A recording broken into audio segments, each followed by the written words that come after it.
के बेटा बोला मान के दर्शन न देवे दाई हो पकड़े तो ना मान के बेटा बोला मान के दर्शन न देवे दाई हो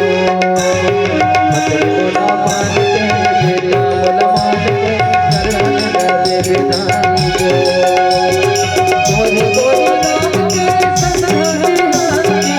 गोरी गोरी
दर्शन